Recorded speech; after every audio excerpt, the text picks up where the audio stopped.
Betul terkait dengan netralitas.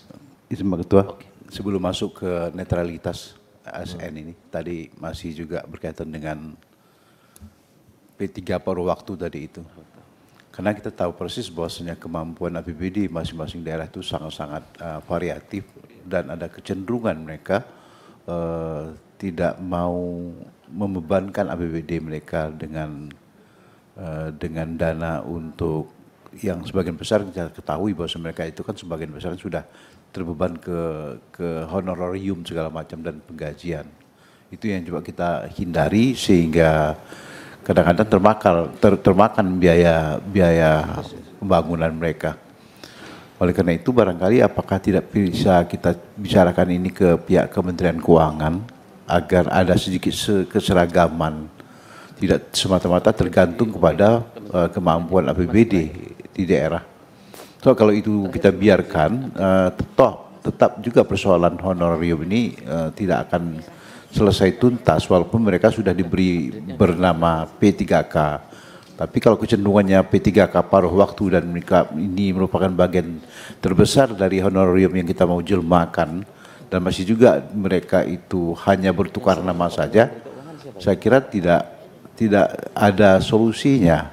Jadi barangkali mungkin ini kita coba bicarakan untuk satu ketika dalam undang-undang kita kan suatu ketika ini P3K sudah tidak akan ada lagi karena kita kecenderungan membawa mereka menjadi pegawai negeri sipil yang punya NIP, yang punya dana pensiun, yang dapat jabatan struktural, seperti itu kecenderungan kita. Walaupun tetap kita bedakan soal pendidikan mereka, soal lama pengabdian mereka dan apa yang mereka kerjakan selama ini.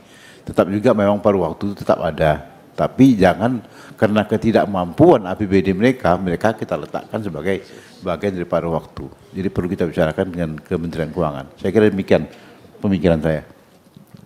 Terima kasih. Silakan. Ya, setuju Pak Ketua. Kami berulang kali menyampaikan kepada Ibu Menteri. Karena case-nya terjadi bukan hanya ke orang lain. Waktu saya jadi bupati terjadi case itu. Kita diminta merekrut P3K di akhir jabatan. Karena katanya akan ada anggaran dari pusat, kita rekrut 2.000 orang. 2.000 orang kita rekrut, lulus itu. Berapa Bapak gaji? 160 miliar. Tiba-tiba nggak ditransfer dari pusat. Wah, pening kepala kita.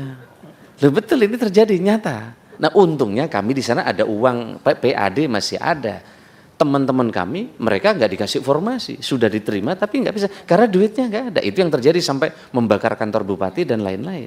Kira-kira begitu. Nah inilah kami kemarin duduk terus dengan tim Kementerian Keuangan, ini gimana teknisnya ini supaya dibantu. Karena kalau tidak nanti daerah tidak akan mengusulkan formasi, karena terbukti di banyak daerah sudah mengusulkan formasi, duitnya nggak ditransfer. Kalau nggak digaji, akhirnya apa? Melampaui dari 30%. Kami setuju Pak, misalnya nanti kami diundang tim Kementerian Keuangan ke kantor ini bersama-sama untuk beresin ini.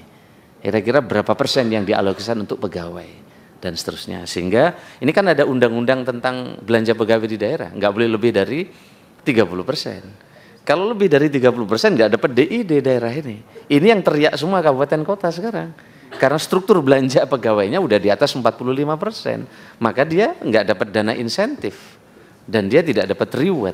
Nah inilah maju mundurnya izin khusus soal ini karena kita bersepakat untuk menuntaskan dengan Kemendagri, kemudian dengan kami sama Kementerian Keuangan. Kira-kira gitu. Supaya nanti ini beres, tidak seperti sekarang. Ini kan masalah di daerah dibawa ke forum ini kan. Nanti beres masalah forum ini ganti bupati nambah lagi, jadi kesini lagi masalahnya nggak selesai-selesai. Insya Allah ini sampai akhir periode Bapak nggak selesai kalau modelnya begini nih.